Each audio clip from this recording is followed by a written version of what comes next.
Hello, you're watching Shalom World News. I'm Rory McLennan coming to you from Glasgow, Scotland. Here are the latest headlines from around the world.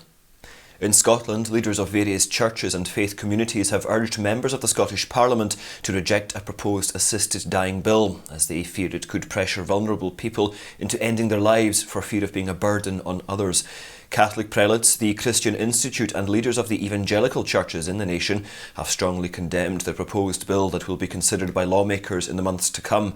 The Catholic Bishops' Conference of Scotland said that legalising assisted suicide puts immeasurable pressure on vulnerable people, including those with disabilities, to end their lives prematurely. The Christian Institute, which has more than 10,000 members in the country, also echoed the view of the Catholic prelates. Similarly, the Evangelical Alliance Scotland said the bill will only lead to more suffering.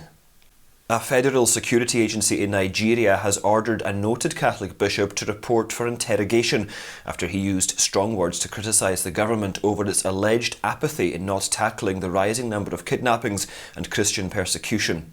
Bishop Matthew Kuka of Sokoto in the north had issued a Christmas message in which he said that the Muhammadu Buhari government had left the fate of the nation in the hands of evil men. The prelate also decried the fact that more than 100 girls who were kidnapped by Islamist militants are yet to be traced, as well as scores of other children. After the statement was issued, the SSS, a federal secret police, ordered the bishop to report for questioning. Bishop Kuka, who's a much respected figure in the state, has also spoken out against the government before. The federal government has been accused of responding softly to the killing of Christians by Muslim Fulani herdsmen and Islamist militant outfit Boko Haram. The Holy Father Pope Francis exhorted parents and godparents to enable their children and godchildren to preserve the Christian identity in their lives, which he said is a daily effort and commitment. The pontiff made this exhortation during his homily while celebrating Mass on Sunday, the Feast of the Theophany. During the Holy Mass, the Pope also baptised 16 babies who are the children of Vatican employees. The baptism of the 9 girls and 7 boys took place in the Sistine Chapel, where the cardinals assembled to elect a new pope. The ceremony took place after a 1-year gap as the pandemic forced the baptism mass to be suspended last year.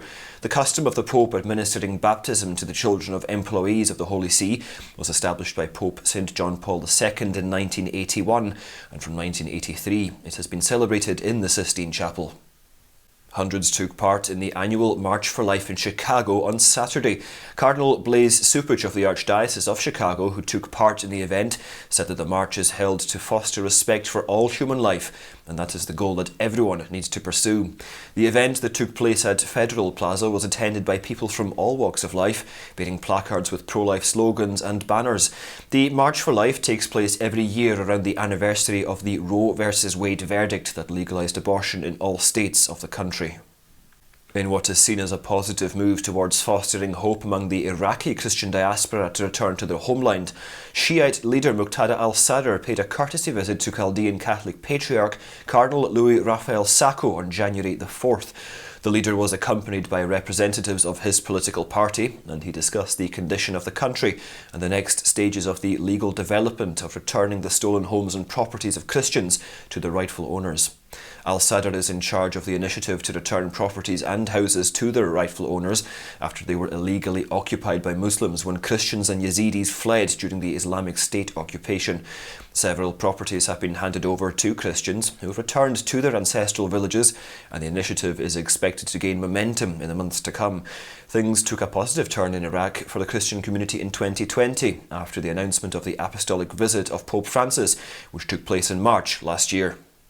During his Angelus address on Sunday, the Holy Father Pope Francis mentioned the turmoil in the Central Asian nation of Kazakhstan, where more than 150 people were killed in a brutal military crackdown on protesters.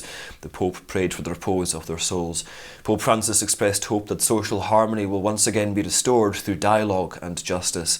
His Holiness also invoked the intercession of Our Lady Queen of Peace and entrusted all citizens of Kazakhstan to her protection. Protests broke out in the former Soviet Republic following the hike in fuel prices.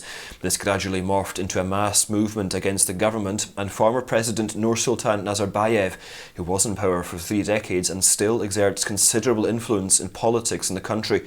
Meanwhile, Bishop Athanasius Schneider, the auxiliary of the Archdiocese of Astana in Kazakhstan, said that Catholics in the country are safe and that Masses are being celebrated for peace and harmony. The bloodbath in Nigeria appears to show no sign of abating. There are reports that armed bandits mowed down 30 people in the state of Zamfara in the northwestern part of the country. The attacks took place on Tuesday in several villages in Anka and Bukuyu local government areas at 1 o'clock in the morning. Hundreds of armed men on motorbikes stormed at least 8 villages, gunning down innocent people and torching houses and other buildings. Hundreds of people have been displaced in the attacks.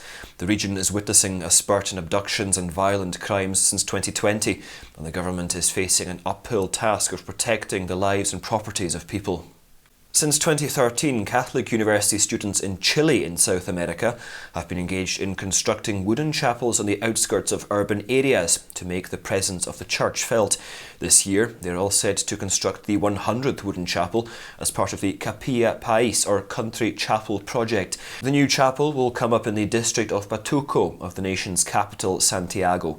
Young believers are currently undertaking missionary work in 8 parts of the country from January the 4th to January the 14th. The Country Chapel project came to be in 2013 after Pope Francis exhorted young believers to go out to the peripheries of society during his visit to the World Youth Day event in Rio de Janeiro in Brazil. The project has the support of the Catholic University of Chile. And those are your latest headlines. Do join us again tomorrow. In the meantime, you can visit swnews.org for more updates. Shalom.